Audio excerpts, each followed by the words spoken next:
Hey YouTube Nation, the Homie Game Guru is here. Now, for those of you who watch my videos and subscribe to me, you know that I very rarely do vlogs, and when I do them, they're usually about toys, comic books, and mostly cardboard crafts because that's my forte. But this time around, I have to talk about a viral video that everyone is talking about.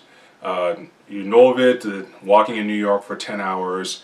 I feel that this video, even though its intention was supposed to be positive, the messages it gives out are so mixed and so badly executed that not only as a man who is a father to a little girl, who is a boyfriend, who has 4 sisters that he cares about, is a son, is a grandson, who's a cousin to some amazing women, who has very great female friends, I think this video is doing horrible damage to gender relations and is a viral video attempt, a facade really, that is just going in the wrong direction, and I want to share my thoughts on it. I know many other people have shared their thoughts on this. I know there's many feminist organizations I've seen online who hate this video as well.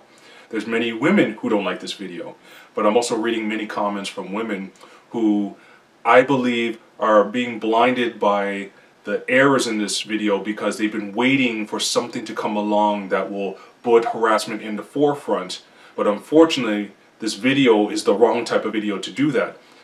Harassment of women is important. This is one of the reasons why I want to talk about this, because it is an important issue. I've seen it. I have female friends currently and in the past who have told me, and I've seen it myself, what they've gone through. And it is something that's important, as well as what we men go through.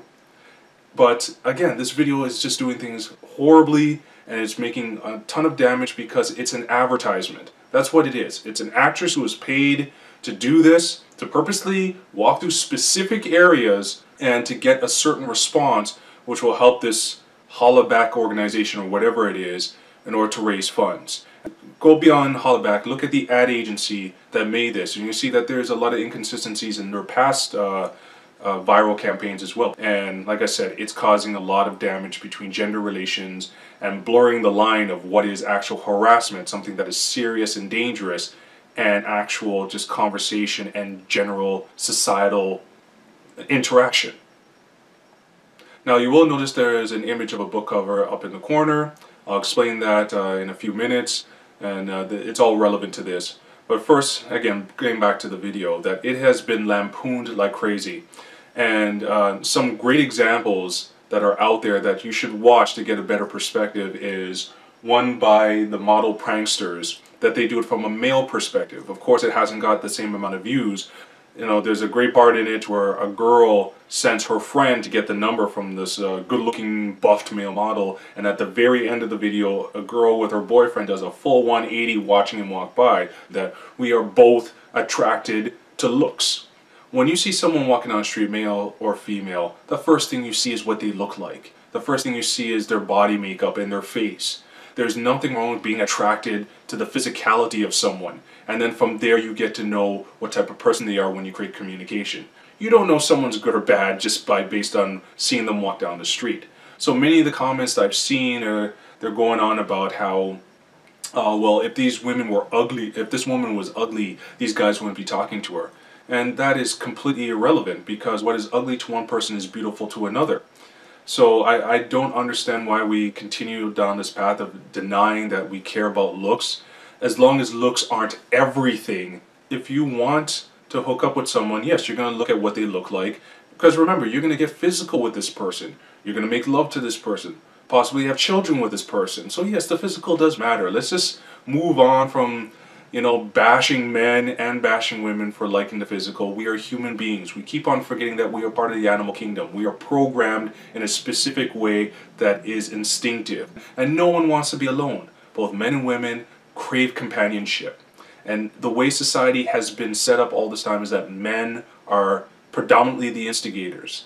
You know, we are not the ones who get picked up. Unless you are just really good looking or really buffed or whatever, the average guy usually does the picking up. And I agree with women that there are ways to do that with respect, with dignity, with some class. Hollering, swearing, cussing at women is not the right way. The main point I have to bring up in this video is that there's no cussing at this woman whatsoever. No derogatory language is used at her. No one touched her in the wrong way, which is very important. But the main crux of what harassment is was not in that video.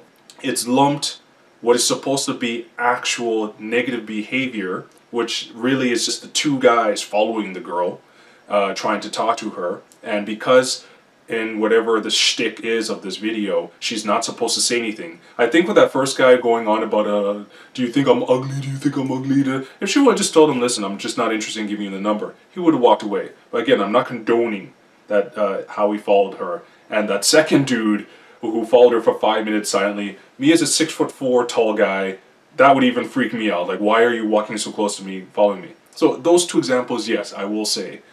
The dude in the purple suit making the $1,000 comment, that was just weird. I don't get it. The joke went over my head. I don't get it. But yeah, that wasn't necessary. But besides those, really the rest of it was compliments and hellos and actually just guys going on their merry way. Normal social interaction was lumped in with the idea of what harassment is. So now you have a lot of women who've watched this video thinking, yeah, a guy saying hello and walking down the street is harassment. And a lot of women also, I see a lot of the comments where they're talking about, well, guys are automatically thinking about sex. That's why they're talking to me. All they want is sex. And you realize that's a generalization of men. You are actually, that's a negative on you. Assuming that all men are the same. And if you're going to think like that, you might as well think the same of your father, your brothers, your grandfather, and all your family members, which male family members, which I'm sure you don't want to do. That just because a guy says hello does not mean that he's sexually interested in you, especially when he says hello and walks away. Remember, we live in a world where we are told constantly that chivalry, gentlemen don't exist. Now we're being told that if you do act like a gentleman and just say a simple hello with no expectations, no following, just greetings, have a nice day, and walk on your merry way, that there's something wrong with that. The next thing we'll say is that opening the door without being asked first to have the door open for a woman is therefore wrong. There's a slippery slope that we're going down here. And again, I blame the video for this because it improperly lumped together things that shouldn't have been lumped together. This is a viral video that was set up in supposedly to show this woman walking throughout New York City, one of the world's largest cities and the largest city in the United States. Yet, from what I've read, the bulk of this video is in Harlem, and one specific area of Harlem. So they specifically went to an area that is large on minorities, even though there was some Caucasians and Hispanics and blacks in the video who all made comments.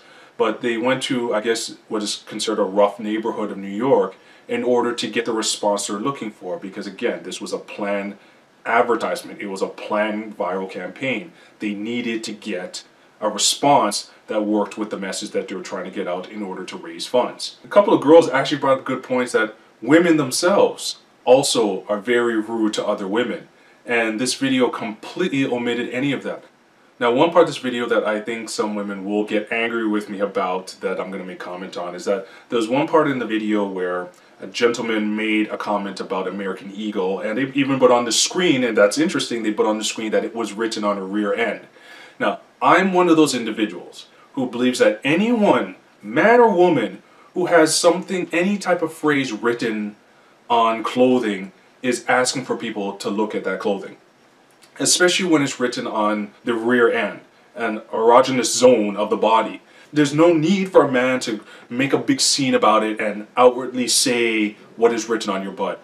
But if you have something written there, yes, men are going to look. You're actually advertising it. I don't care what's written there. Like, I'll even give you another example. See my t-shirt. This is my t-shirt. This is my own design. I pity the fool who doesn't pity the fool that I pity. I designed this shirt. I designed this shirt because I want people to notice it. I went, during the summer, I went to this mall. And this teenage girl, she saw my shirt. And she wouldn't shut up about it. Like, hey, Mr. T. You know, I'm a black male, so I must be Mr. T. It's like, Mr. T, I pity the fool too. I pity the fool. And she just kept on going on and on. Now, can I classify that as harassment? I could if I want to. Do I? No. She was annoying, but I did want the t-shirt to be noticed. So, if you don't want guys to notice the butt, I don't care how comfortable your pants are, do not wear clothing with words on your butt. Just like as a guy, I won't wear pants with words across my crotch, like with big or huge, and then get shocked when people look at my crotch, and then snicker or say something or, you know, make some kind of ridiculous comment. The main thing we have to look at when it comes to relationships is that men are typically the aggressors. Men, the average man, does not get picked up on the street. Back when I was younger and I had problems, I had low self-esteem, I had issues trying to talk to women, and I had these issues because I went through some very negative experiences with women when I was younger, especially my teen years. I was ridiculed, I was called names, I was tall and very skinny, so I had women rip into me in public about these type of things. And so I struggled in order to meet and talk to women, and I was a geek and nerd, just like many geek and nerd guys out there. Before being a geek and nerd became a term of endearment and became a popular trendy thing. And interestingly enough, the advice that I got from practically every female friend I had, every female coworker, even family members, every girl I knew who I talked about my problems with, their advice was exactly the same. Man up, grow some balls, and go talk to women. If you see a woman on the street that you like, be a gentleman, be refined, be polite, but go talk to her. And you know what? It was not easy. It was hard coming out of my shell, but ultimately, they were right. That in order to meet that special someone, we as men have to go out and talk to women. We have to be the ones to make contact. Even many women will, even if they're interested in a guy, they'll drop hints. They'll drop clues, but it's still up to the guy to make the move. And frankly, if most men did not make the move, we would be very lonely. And no one wants to be alone. We all want companionship. And I wouldn't have my girlfriend, and I wouldn't now have my little girl, my daughter, if I didn't make the move. Now, I agree. Men should not be a-holes. We should not be in your face and rude and whatnot.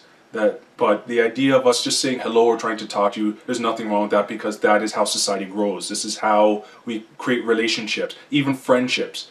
If you have platonic friends out there of the opposite sex, how do you think you met? I guarantee those guys still tried to talk to you and tried to get to know you. Even from a business standpoint, this is how, networking, getting to know people. I've met people in public, women in public, who eventually you create a business rapport. So it's not always about sexuality, and you can't always jump to that conclusion. That's kind of egocentric to do that.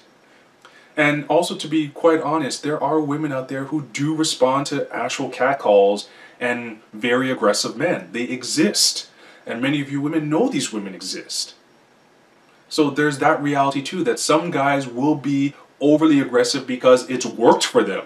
That's just the inconsistency and weirdness and amazingness of life, that you just don't know how people are. But I do fundamentally agree that you do not stalk, you do not be rude, you do not be derogatory to women. You try to be as polite as possible, but that politeness does not need to be reciprocated, but does not have to be treated as if it is something wrong or bad, because it isn't. And again, this is what this video is doing, is blurring that message, it's blurring that line in order to get some donations, which is quite selfish. Now, as to why this book is here, and why this is a book that I wrote called No is the Worst You Could Say, LOL, That's What You Think. The reason why I have it here and why I'm sharing it with you guys is one of the comments that I read constantly, over and over again in this video, this 10 hours of walking video, is the embarrassment women say they face in getting these compliments and men constantly talking to them or trying to talk to them, that is embarrassing. And I found that interesting. I wrote this book back in 2012. And let me give you some context on why I wrote this and where it came from. Back in my 20s, I did temp work. A lot of temp work. You end up getting on these job sites where you work for a few weeks or a few months or what have you, and most of the people you work with are fellow men. And eventually you start creating a rapport with them. You know that in a while you're never going to see them again, but for the time that you're there, you have lunch together, you might hang out and go for a beer after work or what have you. And at first, you play into the stereotypical male role, the macho bravado. So you're talking about many things, most of the time it's women, and you're going on about your conquests and how many girls you got, and you have that stereotypical guy who talks about that he lost his virginity when he was 5 years old and all this kind of nonsense. But eventually, some honest and earnest truth starts coming out. When you start feeling comfortable around these guys that, again, you know you're not going to see again, but you get into these honest conversations. And what happened is that different temp jobs, I started getting stories from guys sharing the hardships they got from relationships. So the macho bravado, eventually the man up nonsense started getting pushed aside, and the real emotional, honest stories started coming out, and we would share, we would reciprocate. And I was told stories about guys who tried to meet girls, just a simple hello that translated into some horrific experiences. I'll give you some examples. I had one guy who, he was an alpha male, very short and stocky. He was only 5'6", but stocky guy, very confident. You could tell he was very confident about himself. He went to a club, saw a girl that he liked with a group of her girlfriends, tried to talk to her, came up with his swagger. He swore he was polite. He didn't cuss her out or anything, but tried to talk to her. She sized him up and down and then spat in his face and then started laughing at him. I have another story of this one kid who went to Poland to where his parents were from to finally experience his background and his ancestry, and he tried to hit on this girl. She wasn't interested, so be it. But then for the rest of his vacation, he bumped into the same girl 3 times, and in those 3 times she stalked him, harassed him, was toying with him, and at the end of this vacation he found out that she had a boyfriend the whole entire time and just was playing with his emotions because she could. Another story is one guy told me that he worked at a grocery store. He tried to talk to this one girl. She rejected him because she was more interested in this other hunky grocery clerk. That grocery clerk was not interested in her whatsoever. The guy who originally asked her out met someone else and started dating someone. That girl who originally rejected him then decided and realized that, okay, this one guy is the one who liked me, and she tried to actually sabotage his new relationship with someone who actually liked him for him. I shared my own experience where I tried to talk to a girl that I saw on the street. This was about 20 years ago. A beautiful woman walking down the street. I decided, you know what, let me go say hello. I was very polite, very dignified to her. And I guess she was insulted that someone who looked like me even dared think that I had a chance with her, or that I even felt worthy of breathing the air that she had. And she loudly and rudely just destroyed me in front of everyone. Just emasculated me. Made sure that everyone across the street, down the city, could hear how disgusted she was that someone who looked like me even thought that I had a chance with her. And that was one of the reasons why I had such horrific self-esteem issues, because I went through experiences like that. And I wrote this book because I decided to compile these stories together, because we never talk about what we men go through. We are always told to man up. As I told you in that story about my female friends telling me that, you need to man up and go talk to girls. And we have this mentality that we guys, we are just supposed to take rejection gracefully, that we're just supposed to take any insult, any emotional damage that we get from relationships or trying to get relationships, and just deal with it and not have any emotional response whatsoever. We're supposed to be men, and that's what manning up is about. And we play into this facade, and we walk around trumping and thumping our chests thinking that we are invincible, but we are not. And it was nice to get these stories and have just all of us opening up and being frank and honest with each other. And it doesn't happen as much as it should. And I think a lot of the problems that we have with mental health and with men just losing their minds is because they don't have an outlet to share. When I was going through my deepest depressions, when I tried to talk to people about what I was going through with my low self-esteem and being hurt and, being suicidal back in the day, no one wanted to hear it. I was actually told, like, dude, what kind of man are you, man? Suck it up and deal with it. That's what I was told. That my fragile emotional state was not worth talking about. That's why I'm happy that people are talking about mental health now and depression. I'm happy about it, because we need to talk about this kind of stuff. But for the most part, we're still indoctrinated into this mindset that we are not supposed to open up about this. We're just supposed to suck it up and deal with it. Men are supposed to deal with rejection, and every man knows that that is our lot in life. For women, it's being approached constantly. For us, it's being rejected constantly. And I guess for both sides, it's annoying. But that's our burden to bear. And so I just want to compile and share these stories, and for other men and for women to understand that this is our part of the equation, that this is what we go through, and that there's no harm in sharing these experiences and understanding that for being the average ordinary guy, not rich, not muscular, not good looking, not driving fancy cars, just the average dude just trying to find love, trying to find relationships, just to try to find companionship that, you know, we all want in life, that there are hardships as well. And that for every man out there who's keeping it quiet, well, here's some stories to share. The book is 99 cents. I didn't write this because I expect to be a New York Times bestseller. It's been sitting on Amazon since 2012. I tried to promote it in the media. They weren't interested because, again, stories about guys being rejected, who cares?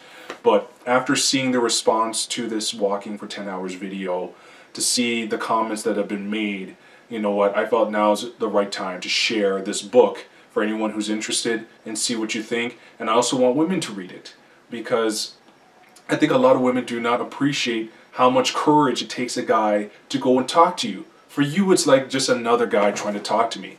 For the guy who is approaching you, I'm not talking about the rude one, I'm not talking about the cocky one, the one who's catcalling you. The one who comes up to you with a polite hello.